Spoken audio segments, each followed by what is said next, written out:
కి ఎప్పుడూ భయపడకు, అందరితో ప్రేమగా గౌరవంగా ఉండు. ఆలస్యం అయినా సరే ఎప్పటికైనా మంచి మాత్రమే గెలుస్తుంది. నిజం మాత్రమే నిలబడుతుంది.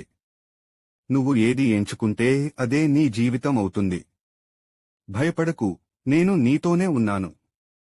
బాధలు శాశ్వతం కావు, విశ్వాసమే మీ నిజమైన బలం. నన్ను నమ్మి ముందుకు నడిచినవాడు ఎప్పటికీ ఓడిపోడు. శ్రమించు, సహనం పెట్టు, ఫలితం నా చేతిలో వదిలే. సబూరి, శ్రద్ధ ఇదే జీవితానికి మార్గం. భగవంతుడిని చేరడానికి భక్తి, ప్రేమ, దయ, నిజాయితీ చాలా ముఖ్యం. అహంకారం పనికిరాదు. అహంకారాన్ని వదిలి వినయంతో ఉండాలి. గురువును దైవంగా భావించాలి, ఆయన మార్గదర్శకత్వంలోనే ప్రయాణించాలి. ఎల్లప్పుడూ అవసరమైన వారికి సహాయం చేయటం అలవర్చుకోండి.